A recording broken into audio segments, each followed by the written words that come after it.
Assalamualaikum warahmatullahi wabarakatuh. Nama saya Nisa Safira Istighfari, NRP 2121166011. Saya akan menjelaskan mind map tentang estetika. Yang pertama, estetika seringkali dikaitkan dengan filsafat.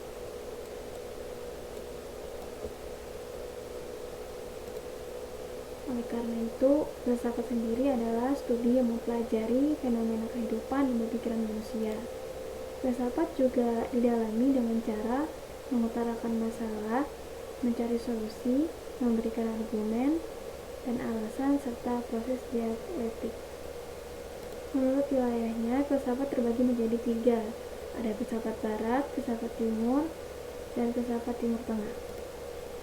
Filsafat barat juga terbagi menjadi metafisika, epistemologi, aksiologi, etika, dan estetika.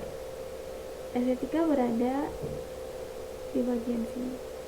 Epistemologi ini membahas tentang hakikat dan wilayah pengetahuan. Oleh karenanya, ada hubungan antara filsafat, ilmu pengetahuan, dan estetika, di mana hakikat dan wilayah pengetahuan ini akan membahas tentang batas, sumber, dan kebenaran.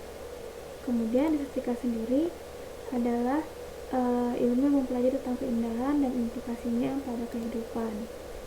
Makanya nanti akan muncul juga teori kesenian. Kemudian menurut agama, filsafat dibagi menjadi filsafat Islam, filsafat Buddha, filsafat Hindu, dan filsafat Kristen. Selanjutnya, filsafat erat sekali kaitannya dengan seni.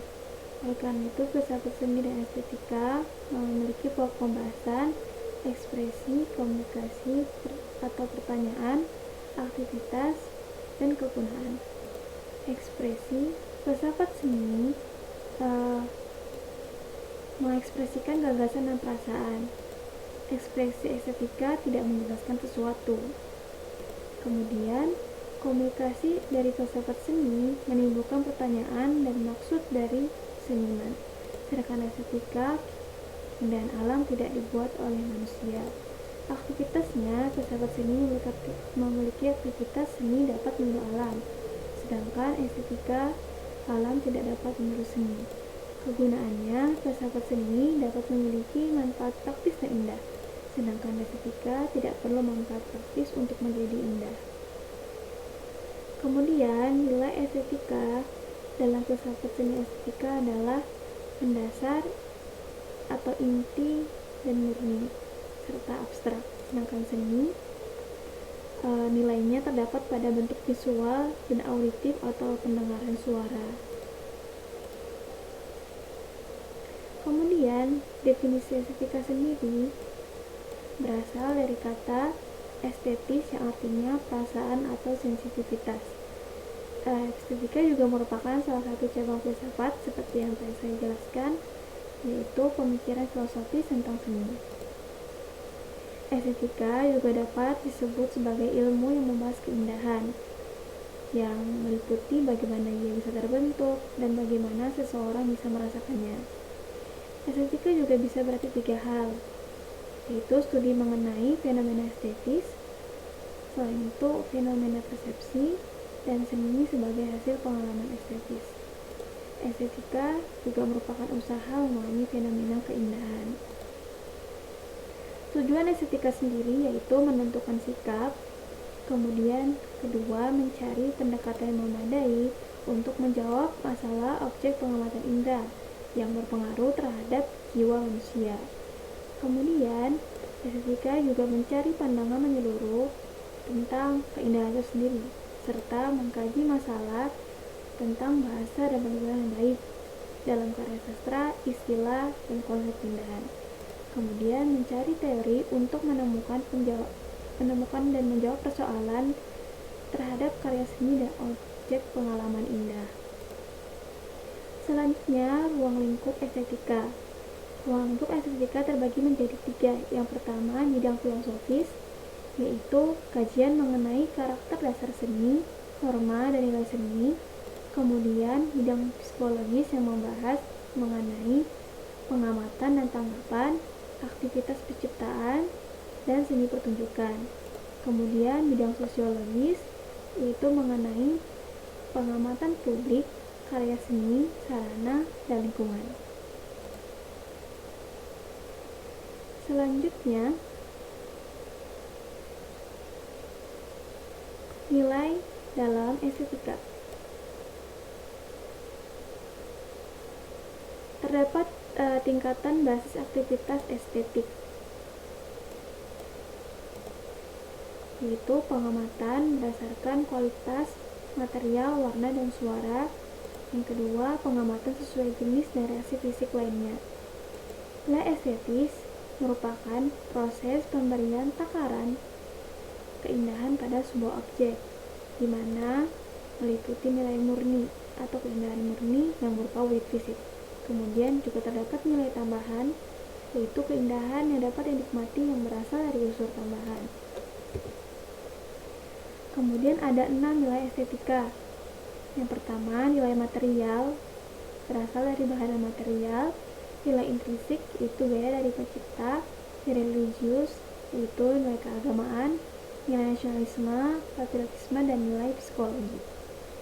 Dari nilai tersebut terdapat teori nilai estetis. Yang pertama, teori intrinsik.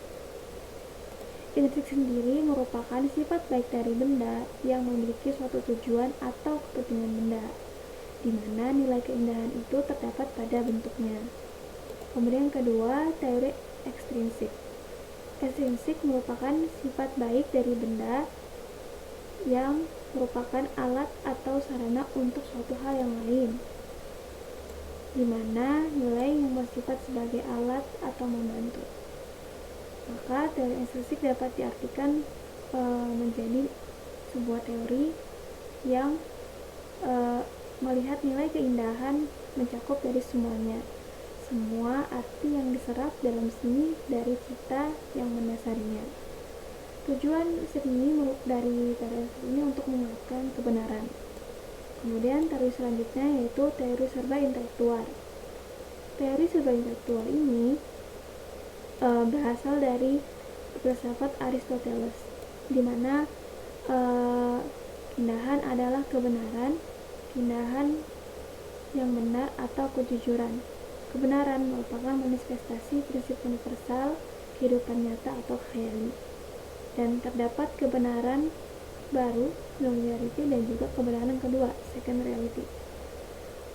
Dari teori serba intelektual ini memiliki tujuan yang sama dan proses yang berbeda, di mana ilmu pengetahuan seni ini memiliki tujuan yang sama dan proses yang berbeda, yaitu ilmu pengetahuan menyajikan bayangan dari nilai abstrak, kemudian seni menyajikan bayangan nyata berupa perumpamaan. Teori selanjutnya yaitu teori katarsis.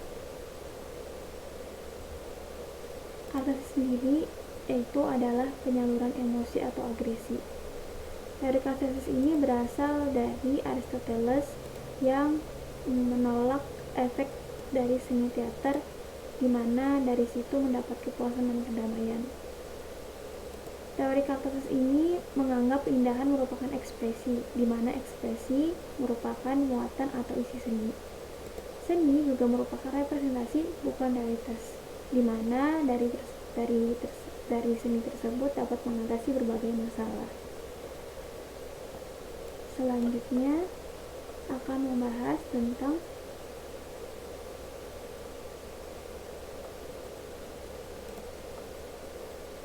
pemahaman dan penikmatan seni.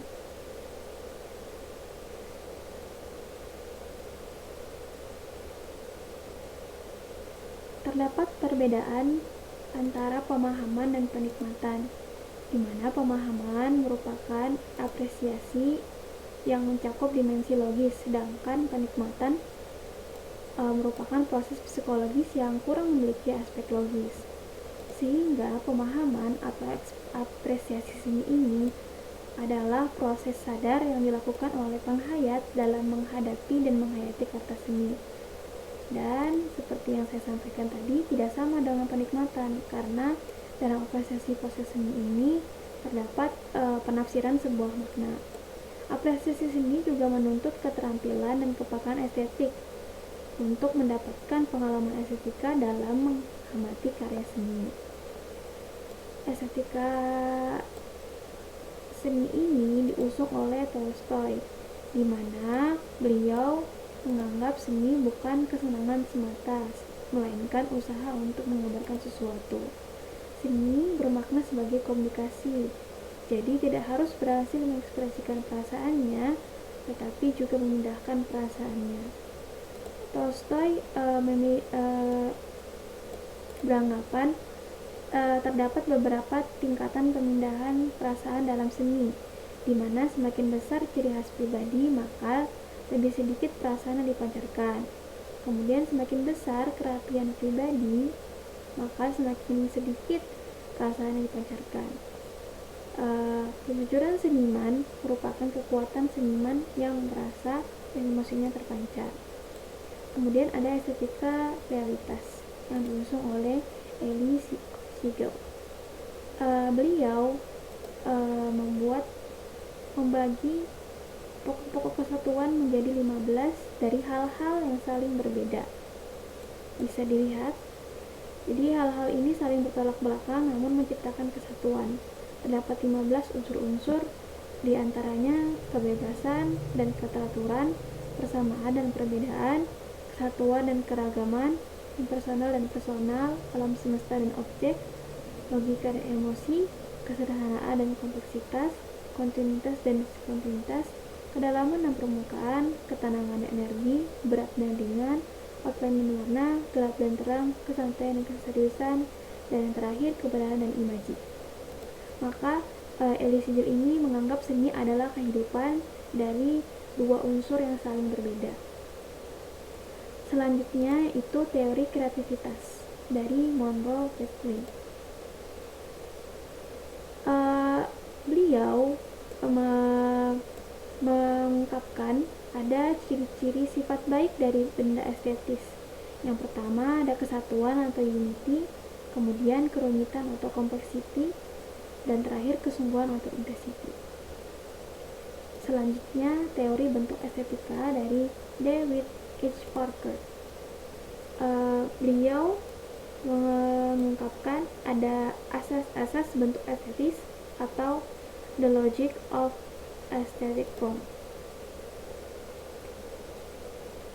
Terdapat 6 asas. Yang pertama, asas kesatuan atau the principle of organic unity. Yang kedua, asas tema, the principle of theme. Yang ketiga, asas variasi menurut tema, the principle of thematic variation.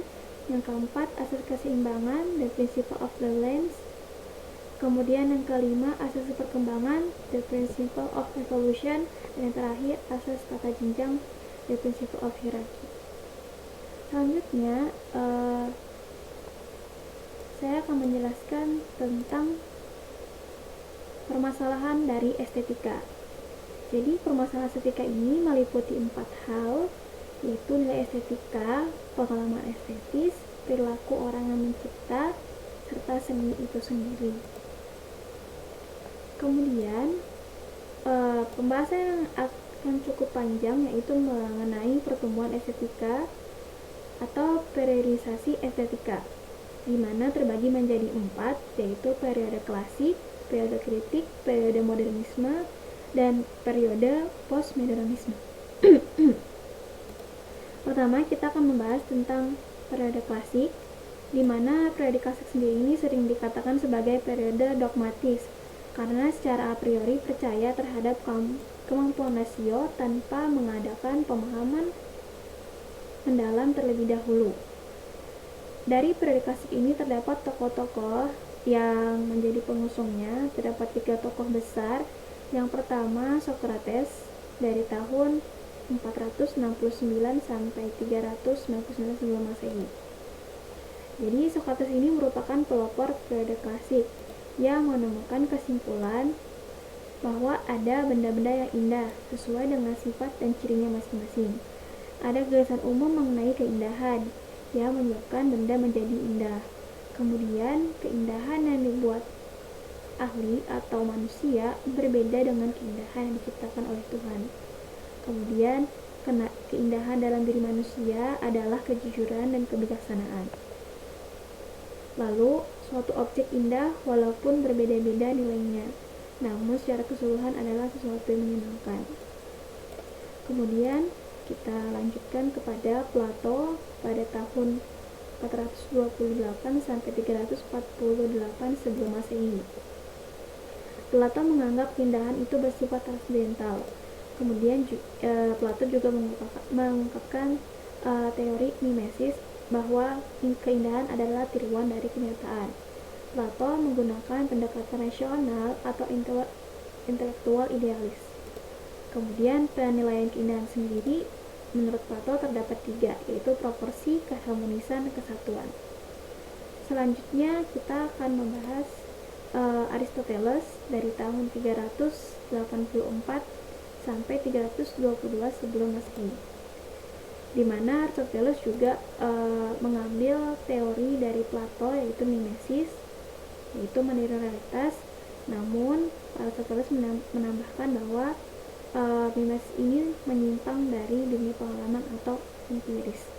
Kemudian ada teori kreasi, jadi tidak semata-mata meniru, namun ada proses kreatif.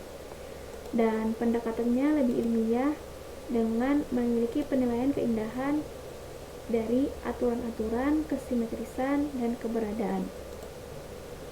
Selanjutnya kita akan membahas periode kritik. Periode kritik ini ditandai dengan fenomena berubahnya filsafat estetika dari objektivisme ke arah subjektivisme. Kritisisme ini adalah filsafat yang melebihi batas-batas rasio dengan mempertentangkannya dari periode klasik, yaitu dengan dogmatis. Ada beberapa tokoh dari periode kritik ini. Yang pertama ada Alexander Gottlieb Baumgarten dari tahun 1714 sampai 1762 Masehi. Beliau merupakan penemu nama estetika. Beliau menganggap seni bersifat inderawi dan kebenarannya bersifat relatif.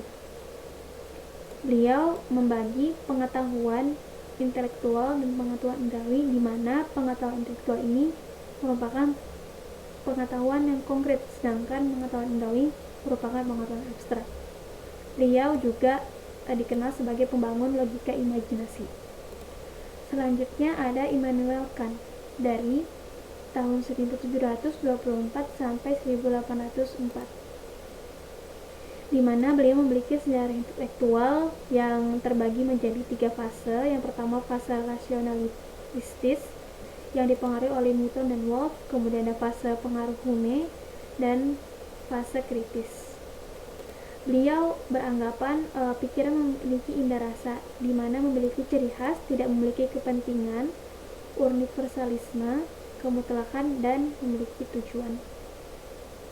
Kemudian Immanuel Kant dikenal dengan kritisisme Kant, di mana merupakan usaha raksasa untuk memadukan rasionalisme dan empirisme, di mana rasionalisme ini memberikan intensitas atau perhatian pada unsur a priori yang tidak berkaitan dengan pengalaman, yang dipadukan dengan empirisme yang memberikan perhatian pada unsur a posteriori yang berasal dari pengalaman. Kritisisme Kant ini juga dapat disebut sintesa dari unsur a priori, ide-ide bawaan Descartes, dan unsur-unsur a posteriori dari pengalaman dan kata seperti Locke. Kritisisme ini juga memperdamai ketegangan antara rasionalisme Eropa kontinental dengan pengalaman indahwi Inggris. Beliau memiliki ambisi revolusi Kopernikus yang ingin memberikan perubahan terhadap konsep filsafat estetika dari dogmatisme menuju kritisisme dan dari objektivisme menuju subjektivisme atau relativisme. Selanjutnya kita akan membahas Schiller, yaitu dari tahun 1758 sampai 1805. beliau menganggap bahwa seni dihubungkan dengan naluri permainan estetika, dan bentuk merupakan hal yang penting karena keindahan merupakan bentuk yang hidup. Seni sejati merupakan imajinasi internal, bukan merupakan kegiatan praktis, kegiatan individual maupun kegiatan logis. Dan kebenaran seni berawal dari munculnya kesadaran individu dari yang meliputi perasaan, gagasan, dan penglihatan yang didasari oleh kesadaran manusia yang universal. Kemudian ada Gottfried Wilhelm Friedrich Hegel dari tahun 1770 sampai 1831, di mana beliau merupakan pendiri disiplin filsafat dan sejarah seni dalam institusi pendidikan. Beliau beranggapan bahwa seluruh alam semesta adalah manifestasi ide absolut atau dikenal sebagai Geist, di mana keindahan adalah pancaran rasionalitas. Ide absolut melalui indera, dan tingkat tertinggi perkembangan ide absolut adalah seni, agama, dan filsafat. Ide absolut mewakili dua gejala, di mana gejala pertama jiwa, pikiran, dan roh, kemudian kekuatan-kekuatan di luar yang berpengaruh terhadap keberadaan manusia. Rasio bukanlah rasio individualitas, melainkan rasio subjek absolut, di mana subjek absolut ini meliputi Tuhan yang Maha Kuasa dan tertib moral alam semesta. Dan beliau beranggapan bahwa realitas sama dengan ide, dan ide sama dengan roh. Menurut beliau, seni mengandung kesadaran kolektif, di mana seni bersifat sosial dan historis. Kemudian kualitas karya seni dinilai tidak dari keindahannya semata, dasar keindahannya semata, tapi dari membangun kesadaran masyarakat yang dimana terdapat nilai-nilai luhur di dalamnya. Hegel sendiri memiliki dalil di mana semua yang bersifat real bersifat rasional, dan sebaliknya semua yang rasional bersifat real.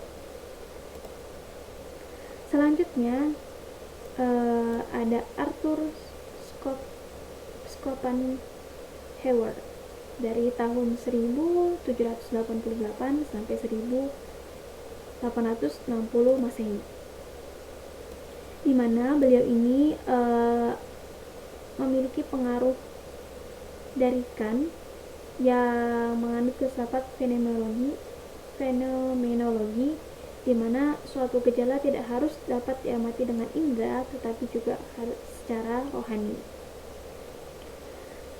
Beliau juga beranggapan keindahan sebagai keinginan sublim, di mana terdapat konteks keindahan karya seni. Bila mencapai tingkat intelek, maka akan bebas dari keinginan diri sendiri. Karya seni tidak semata-mata lahir dari pengalaman empiris, tetapi merupakan jawaban dari segala sesuatu yang diresepsi dan diubah ke dalam bentuk karya seni. Dan beliau terkenal memiliki anggapan bahwa kehendak memiliki posisi sentral. Selanjutnya kita akan membahas tentang periode modernisme. Periode modernisme ini ditandai dengan adanya periode positivisme, itu pendekatan keilmuan, di mana mengusung gagasan kemajuan yang ditandai dengan tradisi avant-garde, di mana tradisi itu memunculkan norma-norma kebaruan, kreativitas, dan mendorong munculnya aktivitas eksperimentasi dekade 60-70-an. Ciri-ciri modernisme adanya perbedaan yang tegas antara seni tinggi dan seni rendah. Dari periode modernisme ini membagi estetik menjadi 3, yaitu estetik atas, di mana membahas tentang penyelidikan estetika dari segi filsafat murni. Kemudian estetika bawah membahas tentang penyelidikan estetika melalui eksperimen. Kemudian estetika pada masa sekarang. Terdapat beberapa tokoh dari periode modernisme. Yang pertama ada Leo Tolstoy, Leo Tolstoy ini memiliki hasil pemikiran dari estetika atas yang mendefinisikan seni adalah suatu aktivitas kemanusiaan. Dari aktivitas tersebut menyampaikan perasaan yang pernah dialami secara sadar melalui lambang tertentu agar orang lain terpengaruh dan ikut mengalami. Dan menurut beliau yang terpenting adalah keberhasilan menyampaikan perasaan kepada orang lain, bukan mengejawantahkan perasaan. Kemudian dilanjut dengan Gustav Theodor Fechner dari tahun 1801 sampai 1887 Masehi. Beliau dikenal sebagai Bapak Estetika Psikologis Eksperimental karena beliau mengusung estetika eksperimental di mana menggunakan penelitian dengan berbagai metode dari metode empiris, induktif, kualitatif, hingga instrumen laboratorium. Eksperimental itu merupakan percobaan untuk menemukan bentuk-bentuk geometri, warna, dan nada tertentu yang paling disukai orang. Hasil dari penelitian tersebut yaitu estetika induktif, di mana merupakan metode pengenalan dari bawah yang dipertentangkan dengan estetika metafisika, yaitu hakikat keindahan objektif. Beliau juga mengusung estetika psikologis di mana merupakan studi tentang penikmatan atau pengalaman estetis dan studi tentang kreasi atau rangsang estetis. Selanjutnya ada Edward Pullo. Edward Pullo ini mengusung teori jarak psikologis yang merupakan sikap yang menjadi syarat dalam menikmati keindahan untuk dapat mencapai suasana nikmat dan indah. Beliau sendiri mengusung konsep jarak di mana suatu kondisi psikologis yang dapat dicapai dan dapat hilang. Dan cara jarak dapat hilang ada dua, yaitu under distancing dan over distancing. Fungsi dari teori jarak psikologis ini adalah sebagai pedoman substansif atau acuan untuk apresiasi dan evaluasi kritik seni. Selanjutnya ada Susan K. Langer dari tahun 1895 sampai 1985 Masehi, di mana beliau menganggap kesenian dianggap memiliki logika, yaitu logika simbolis.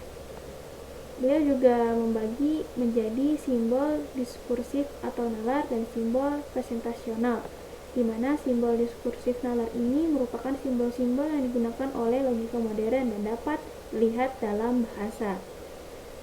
Kemudian simbol presentasional ini merupakan simbol-simbol yang pemahamannya tidak tergantung pada hubungan antar unsurnya, melainkan dapat dipahami secara langsung atau secara keseluruhan dan terdapat dalam seni termasuk sastra. Beliau ini menjelaskan bahwa proses penikmatan terhadap seni sastra harus dilakukan secara presentasional, bukan secara simbolik. Seperti itu. Selanjutnya ada Cliff Bell. Cliff Bell sendiri ini mengusung teori significant term, di mana terliputi tiga hal, yaitu emosi estetik, yaitu emosi spesifik, kemudian ada bentuk signifikan, dan esensialisme. Selanjutnya ada George Dickey. George Dickey ini berpendapat bahwa pemberian status kandidat untuk apresiasi. Beliau mengusung untuk membentuk institusi sosial dalam dunia seni sebagai wakil dunia seni dalam memberikan status kandidat untuk apresiasi. Selanjutnya ada Benedictio Croce dari tahun 1867 sampai 1952 Masehi, di mana beliau mengusung teori ekspresi atau intuisi yang dipengaruhi oleh Hegel dan Kant. Seni merupakan pengungkapan kesan dari pengalaman penikmatan seni, sedangkan intuisi adalah pengetahuan yang dicapai melalui imajinasi. Beliau menaruh perhatian besar pada estetika sastra, di mana beliau menjelaskan bahwa ada tahapan-tahapan refleksi estetika. di mana pengalaman estetis sebagai pengalaman non-konseptual sebagai intuisi yang menjelma dalam bahasa dan sastra. Intuisi berupa perasaan dalam bentuk puisi, dan intuisi dalam arti yang seluas-luasnya sebagai ungkapan roh manusia secara universal. Ekspresi estetika dalam karya yang sudah didominasi oleh ciri-ciri intelektual lainnya. Selanjutnya akan membahas tentang periode postmodernisme, di mana terdapat faktor-faktor yang mempengaruhi timbulnya periode postmodernisme, yaitu filsafat Nietzschean, kemudian konsep-konsep Hegelian, dan pemikiran Marxis. Postmodernisme sendiri adalah gerakan kultural di barat hingga ke seluruh dunia, khususnya di bidang seni, yang memiliki permasalahan pokok, yaitu dalam bidang seni hilangnya batas-batas atau hierarki antara budaya populer dengan budaya elit, dan juga budaya massa dengan budaya tinggi. Kemudian dalam karya sastra, hilangnya batas-batas yang tegas antara seniman sebagai pencipta dengan pembaca sebagai penerima, bahkan pengarang dianggap anonimitas. Dalam periode postmodernisme muncul berbagai teori. Yang pertama ada dekonstruksi yang dikembangkan oleh Jacques Derrida, yang memusatkan perhatian pada makna atau lebih tepatnya kemustahilan makna dari sebuah teks. Dekonstruksi sendiri adalah bentuk penyangkalan terhadap komposisi ucapan atau tulisan, murni atau tercemar, ada atau tidak ada, dan penolakan akan kebenaran alamiah atau logos.